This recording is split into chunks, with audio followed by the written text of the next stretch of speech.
examples. Okay, of course, the findings aren't solely mine. We also benefit from the high-quality, beautiful findings of other researchers. For example, let's first present an example. This study was conducted by two researchers from Turkey, Tariq Taspinar and Bülent Sunger. The research is as follows. Professor, there's a verse everyone has heard.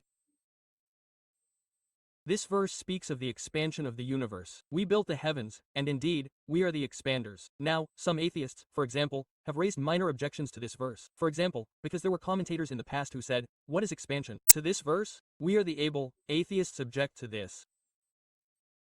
However, God Almighty has encoded the verse in such a way that all criticisms of non-believers are invalid. Professor, the name Edwin Hubble is encoded in this verse. Edwin is encoded in Hubble. The person's name is encoded in their surname.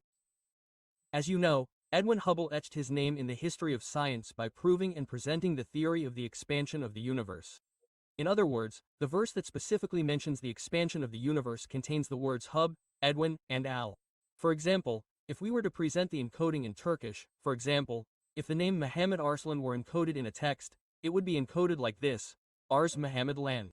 So, when someone saw this, would they doubt that Muhammad Arslan was encoded here? It's a very long string of letters, and the word peace can be clearly distinguished. The probability that the Edwin Hubble hard list is encoded semantically in this verse, where the expansion of the universe is mentioned, is already very clear data at an almost absolute level. I think this is very interesting data, especially for people today who are passionate about science. The Creation in Light of Science channel is a non-profit platform created by hundreds of scientists, some of the best experts in their fields. You can support our channel, where only science and philosophy will be discussed and debated, by subscribing, liking, and recommending it to your friends.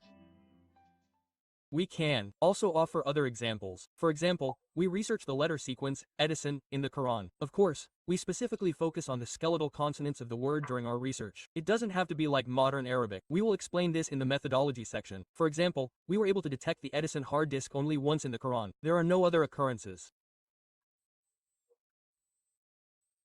Here, in the Surah An-Nur, the light and flash of lightning almost blinds one's eyes. The Edison hard disk occurs in this exact semantic position. Moreover, this hard disk occurs nowhere else in the Quran. In other words, the Surah An-Nur and the flash of lightning are semantically compatible with Edison. Let's give another example. In the 74th verse of the 20th chapter, there is a verse called Inna Mariman Hella Yaya. In this verse, the letter Hojja protein is encoded from left to right. As we know, protein is mentioned as the building block of life. The word Yaya, life, appears in this very verse. The word life, derived from the root life, is used, meaning neither living nor dying. Protein and life are semantically directly related concepts, just like Edison and the flash of lightning. Let's offer another example. For example, the word amino acid. Of course, there may be slight differences in the transliteration of the word amino acid between languages, as in T and D and T. But it's a word we already know. For example, there's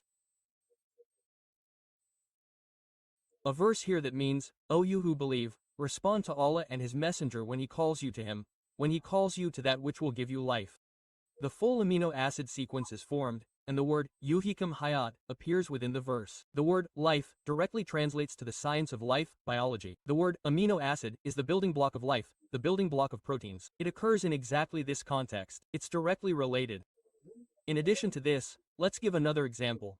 Adrenaline is defined as the hormone of fear, stress, and panic.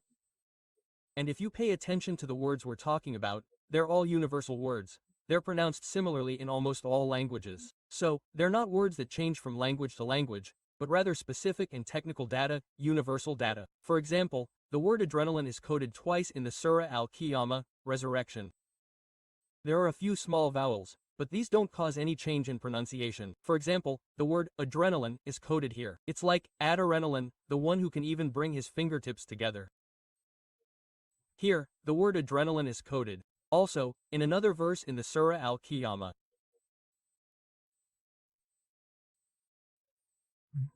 There's a verse that translates to, isn't he able to resurrect the dead? Is he not able to resurrect the dead and bring them to life?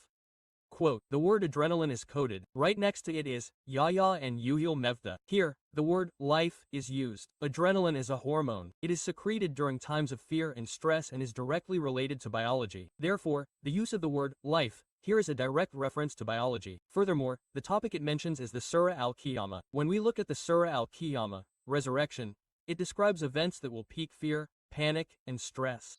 Therefore, the encoding of the adrenaline hard drive in this exact position is a very strong semantic signal. For example, another piece of data, there's the hormone prolactin. As you know, prolactin is a hormone secreted especially in the final stages of pregnancy and for milk production. Here, it's even described as the milk hormone. Technically, for example, we researched the term prolactin in the Holy Quran. We could only find one place in the entire Quran where it could be used. In this position, the exact meaning is, we have commanded man to be good to his parents. His mother carried him in hardship and gave birth in hardship. It takes 30 months to carry him and wean him. In other words, when we look at the subject of the verse, it relates to the pregnancy process in the womb, the period of carrying and breastfeeding, in other words, milk. There's a letter sequence that appears only once in the Quran, and it's precisely related to its meaning. So, for example, let's think about it this way. Let's imagine a marksman. He fires a single bullet at a time, but he hits it precisely. In this case, would it be more reasonable to say that this is a coincidence every time, or would we say that this person is a sharpshooter, doing it deliberately and knowingly? With this logic, the occurrence of these letter sequences in the Quran in the exact semantic positions is a clue that this data has been intentionally encoded by God Almighty. For example, there's another instrument used in the maritime field, used for longitude calculations. It's called a chronometer. This chronometer was first used in navigation and on ships. For example, the letter sequence chronometer appears only once in the Quran. Let's also explain its context.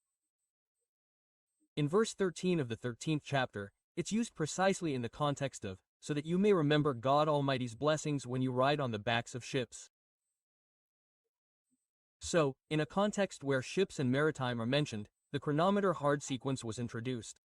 Historically, the chronometer was first used on ships in the maritime field and is still a device found on all ships today.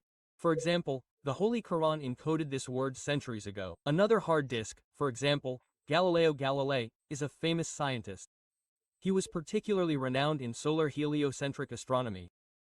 In other words, while it was previously believed that the sun revolved around the Earth, Galileo actually proved that the Earth revolved around the sun. He also stated it before him. Before that, these heliocentric concepts existed among Islamic scholars. So, our emphasis here isn't actually on the first discoverer, sir. For example, what the person was involved with. For example, when we say Galileo, what do people remember? Astronomy, orbits, orbitals. The scientist Galileo reminds us of this in meaning. In the Holy Quran, for example, we find this person's name in this context, Vir and Kamarb. Is Allah mentioned here? Yes, wow. Here, for example, God Almighty created night and day, the sun and the moon. They all float in an orbit. For example, orbits, the sun, and the moon are perfectly aligned in context. Today, for example, there's the Galileo satellite set. These satellites are related to GPS coordinate systems. This satellite set consists of more than 30 satellites, if I recall correctly. These are satellites orbiting the Earth in different orbits, and they are named the Galileo satellite set after Galileo. Incidentally, the G of Higgs mentioned here is transliterated with the letter GAF. For example, in the Egyptian dialect, Sudanese and Yemeni dialects, and other Gulf Arabic, the letter kaf is transliterated with G. Let's clarify this detail. Because it can be transliterated with both K and G here, the G of Higgs is transliterated with G. Furthermore, as is known, plankton mass is specifically emphasized in the Quran, Mifkale Zera, Mifkale Zera. There are 6 verses emphasizing that Allah Almighty knows everything, be it a miskal, mithkal, a particle, mithkal. In fact, in 2 of these verses,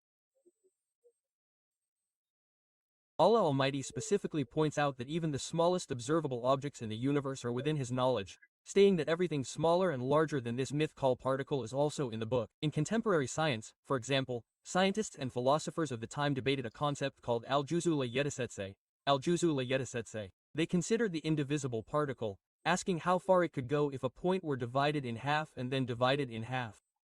They pondered this. In contemporary science, expressing this in Planck units is quite similar to this. For example, today there is a unit called the Planck mass. This is defined as the minimum mass at which gravitational effects can be optimally observed through quantum fluctuations. In other words, the minimum mass at which both quantum physics and gravitational effects can be optimally observed is defined as the Planck mass. constant. The formula for this is the reduced Planck constant, the speed of light, and the universal gravitational constant. That is, the reduced Planck constant times the speed of light divided by the square root of the gravitational constant. In other words, three constants are actually implicitly implied within this constant. The value of this constant is 2.176 x 10 to the minus 8 kilogram. Let's pay attention to the coding here. 2.176 x 10 to the minus 8 kilogram. Now, we found a Planck letter sequence in the Quran, running from left to right. This is also mentioned in Surah al-Baqarah, verse 177 of Surah 2.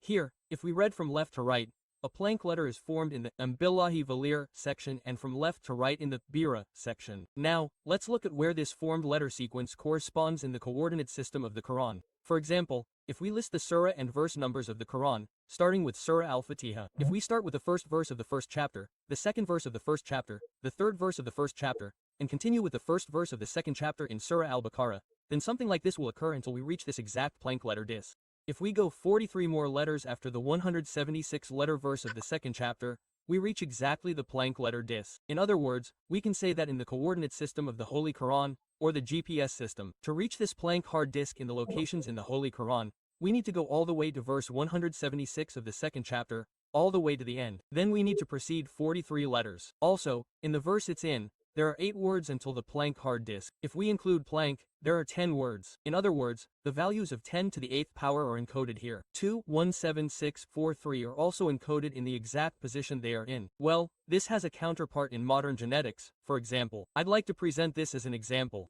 For example, today, there's a coding system called the Standard Genomic Coordinate System for genes and chromosomes. For example, the chromosomal position representation is defined as bending. The formula for this is coded as chromosome number plus arm plus band number. For example, 17q2131. What does this mean? The gene refers to the 17 chromosomes on the arm. Q is the arm it's located on. Q is the long arm. P is the short arm, of course. 2131, 31 band number, 21 main region, 31 subregion. For example, the DRCA1 gene is located in band 2131 on the long arm of chromosome 17. Finding its plane in the Quran is similar to this. Go into the Quran, enter the second chapter, proceed 176 verses, and then proceed 43 letters. It's similar to the E representation system for chromosomes in genetics. I'd like to give another example on this topic. For example, the coding mechanism of histone proteins. Let's consider a histone protein coding as H3K4ME3. H3 stands for histone 3 protein. K refers to the amino acid lysine. The ME3 methyl group has been added to position 4, starting from the terminal end of the 4 amino acid. This means that the lysine at position 4 of histone H3 has been trimethylated. In other words, some examples of the coding system we observe in the Quran exist in our bodies, even in our DNA. An objection might be raised. There are over 320,000 letters in the Quran and 28 different types of letters. Therefore, no matter how you look at it, you'll find something. In other words, if you try to make it fit into something, you'll make it up. How do you overcome these objections? We can answer as follows. What we're saying is true. Because languages like Arabic, Hebrew, and Aramaic, in particular, have a vowel system, word encoding offers additional advantages over other languages, such as the advantage of quantum bits over regular bits. This is true, but this is where our probability calculations come into play. For example, when I presented semantically related examples earlier, I mentioned the following in many of them. In the Quran, it occurs only once, in a pinpoint position. It occurs only once, in a pinpoint position. For example, I presented approximately 8 or 6 examples of this in the book, sequentially. The probability of these occurring simultaneously is approximately 1 in 5 million. Anyone who wants to try it with a chat chip can take the Quranic text and run a Monte Carlo simulation through it. The probability of a hard list hitting that meaningful position is also 8 times this. For example, when we perform such probability calculations, especially when it exceeds the 5 sigma level, or 1 in 3 million, we classify this data as definitive. This is because, in science, this is already considered a threshold level. The data we present in the strongest data category generally consists of 5 sigma and rarer data. For example, in the Quran, when discussing the creation of man, Allah Almighty mentions 3 dark stages in the womb. He created you from a single soul and created its mate from it and sent down for you 8 pairs of the gentle. He transforms you in your mother's wombs in 3 kinds of darkness, from creation to creation.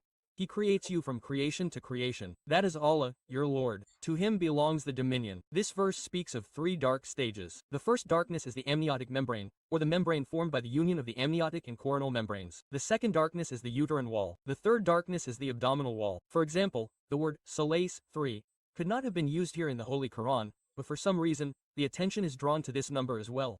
For the attentive reader, these are also clues that numerical data may also be encoded in the Holy Quran. For example, when we mentioned Surah Fatiha in the Holy Quran, we have certainly given you the 7 repeated verses in the Great Quran. For example, in its commentaries, Surah Fatiha is referred to as the 7 repeated verses. For example, if the 7 verses of Surah Fatiha did not contain special wisdom, the name of the surah could have been used directly here. It could have been used in another way, but the number 7 is specifically emphasized here. Therefore, based on such places in the Holy Quran, we can assume that the Quran also contains numerical symbols.